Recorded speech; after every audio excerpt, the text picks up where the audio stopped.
Hey guys, welcome back to ജിൻ സബ്ജ vlogs. പുതിയൊരു വ്ളോഗിലേക്ക് സ്വാഗതം ഗായ്സ്. ഇന്ന് ഒരാളുടെ സ്റ്റാറ്റസ് എടുത്ത് നോക്കിയപ്പോഴാണ് ഈ ഒരു സംഭവം ഞാൻ അറിയുന്നത്. ഒരു +1കാരൻ സാറിനെ ലൈക്ക് വധഭീഷണി പറയാന്നുള്ളത്. ലൈക്ക് പിള്ളേര് തമ്മിൽ അങ്ങോട്ടും ഇങ്ങോട്ടും പറയും. ആക്ച്വലി ഈ ഒരു സംഭവം ഞാൻ അത് കഴിഞ്ഞിട്ട് വാർത്ത കാണാനായിട്ട് അപ്പോൾ വാർത്തയിൽ പറയുന്നത് ഇങ്ങനെയാണ്.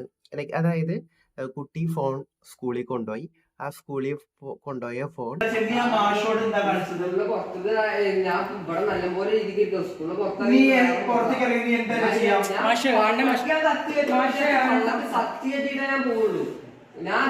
സ്വഭാവം വീഡിയോ കടത്ത് തേങ്ങ മാങ്ങച്ച കാട്ട്. ഞാൻ പറയും ഇന്നതിന്റെ ഉള്ളിലിട്ട് മെന്റലായിട്ട് ഹരാസ്മെന്റ് വീഡിയോ എടുത്തിട്ടേ സാറിന് പിന്നെ എവിടെങ്കിലും പുറത്ത് കിട്ടിയാ തീർക്കുനാണ്. കൊന്നിട്ടും പറഞ്ഞ കൊന്നിട്ടും. നിന്റെ ഫോൺ ഉണ്ടോ? സാറ് മേടിച്ചു വെച്ചു. പ്രിൻസിപ്പളിന്റെ കൊടുത്തു. പ്രിൻസിപ്പളിന്റെ റൂമിലേക്ക് ചെന്നപ്പോൾ ഉള്ള അംഗം വെട്ടാണ്. അപ്പോൾ വാർത്തയിൽ പറയുന്ന കുറച്ച് കാര്യങ്ങൾ എന്ന് പറഞ്ഞു കഴിഞ്ഞാൽ അത് നിയമപരമായിട്ട് നേരിടണം. ഇത്ര വയസ്സായിട്ടുള്ള പയ്യൻ ഇതുപോലെ വെല്ലുവിളി നടത്തി കഴിഞ്ഞാൽ ഒരുപക്ഷെ ചെയ്യാൻ സാധ്യതയുണ്ട്. അതൊക്കെ അവിടെ നിൽക്കട്ടെ. ആ ഒരു വീഡിയോ പുറത്തു വന്ന സമയത്ത് പെർട്ടിക്കുലർ, അതായത് ആ വീഡിയോയുടെ ഞാൻ കണ്ടപ്പോൾ ആ വീഡിയോ ഫുള്ളായിട്ട് ആ ഒരു വീഡിയോ അവൈലബിൾ അല്ല.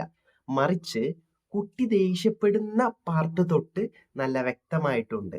അപ്പോൾ അധ്യാപകർ എന്ത് പറയുന്നു എന്ന് അവർ പുറത്തുവിട്ടിട്ടില്ല.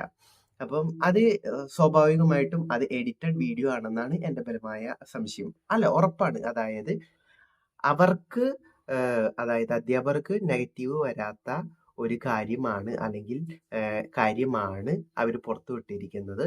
അവർക്ക് കുട്ടിക്ക് മാത്രം നെഗറ്റീവ്. പിന്നെ വേറൊരു കാര്യമുള്ളത്, ഈ പയ്യൻ ചെയ്തത് തെറ്റാണ്. 100% പയ്യൻ ചെയ്തത് തെറ്റാണ്.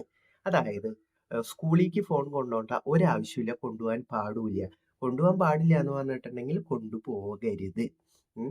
പിന്നെ അഥവാ കൊണ്ടുപോയി ഫോൺ പൊക്കിയിട്ട് ഇവൻ ഇമാതിരി വർത്താനം പറയുന്നത് അത് ഭയങ്കര തെറ്റായിട്ടുള്ള കാര്യമാണ്. പക്ഷെ നമുക്ക് ശരിക്കും പുറത്തു വന്ന വീഡിയോസേ അറിയുള്ളൂ. അപ്പൊ എനിക്ക് പൊതുവെ പറയാനുള്ളത്, ഞാൻ ഇങ്ങനത്തെ ഒരു വീഡിയോ കണ്ട് എനിക്ക് അനലൈസ് ചെയ്യാൻ ഒരിക്കലും പറ്റില്ല. കാരണം ഇതിനു മുമ്പ് ഈ സാറുമാര് കുട്ടിയോട് എന്ത് പറഞ്ഞു, എങ്ങനെ പറഞ്ഞു എന്നൊന്നും വീഡിയോയിൽ എന്താ, കുട്ടി ചൂടാവുന്നതേ ഉള്ളൂ. ഇപ്പം ഒരാളോട്, ഇപ്പം എന്നോടാണെങ്കിലും ഒരുപാട് മോശമായ രീതിയിൽ പെരുമാറിക്കഴിഞ്ഞാൽ ഞാൻ അഗ്രസീവായിട്ടേ തിരിച്ചു പെരുമാറുള്ളൂ.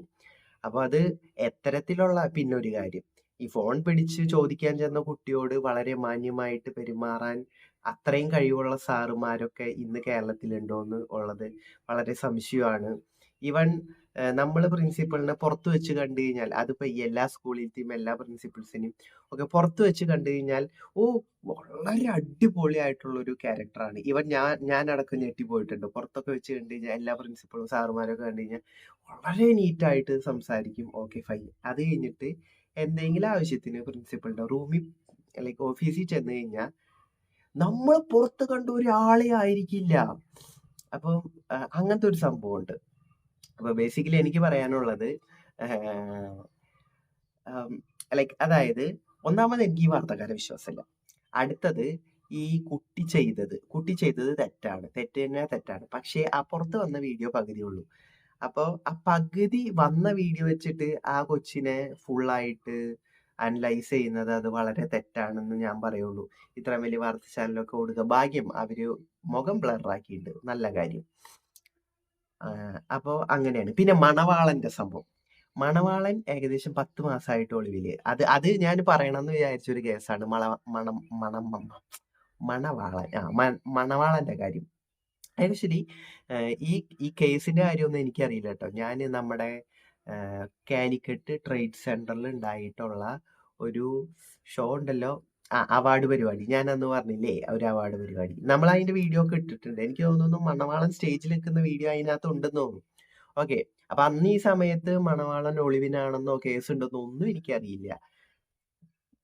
അത് കഴിഞ്ഞിട്ട് ഈ അടുത്താണ് ഞാൻ അറിഞ്ഞത് അപ്പോ അതായത് ഈ ഒളിവിലായ ആള് കാലിക്കറ്റ് ട്രേഡ് സെന്ററിൽ വന്നിട്ടുണ്ട്. ഒളിവിലാണ് ആള്, പക്ഷെ അവിടെ വന്നിട്ടുണ്ട്. അപ്പൊ എനിക്ക് തോന്നുന്നത് അത് ഒളിവിലായതൊന്നും അല്ല. ലൈക്ക് അതായത് ഈ ഒളിവിലായ ആള് എന്തിനാ കാലിക്കട്ട് വരുന്നത്? പിന്നെ പോലീസുകാര് ആളെ റിമാൻഡ് ചെയ്തു എന്ന് പറയുന്നു.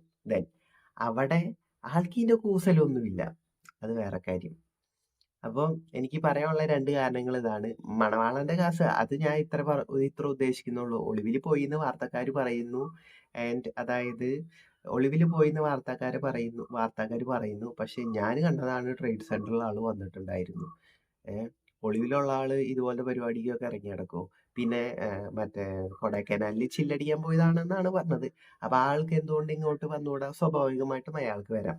പിന്നെ ഈ കൊച്ചിന്റെ കേസ് വാർത്തക്കാര് അവർക്കൊരു കണ്ടന്റിന് വേണ്ടിയിട്ട് അങ്ങ് കുറച്ചും കൂടെ തള്ളിവിടും. അത് സ്വാഭാവികമാണ്. അത് നോക്കണ്ട.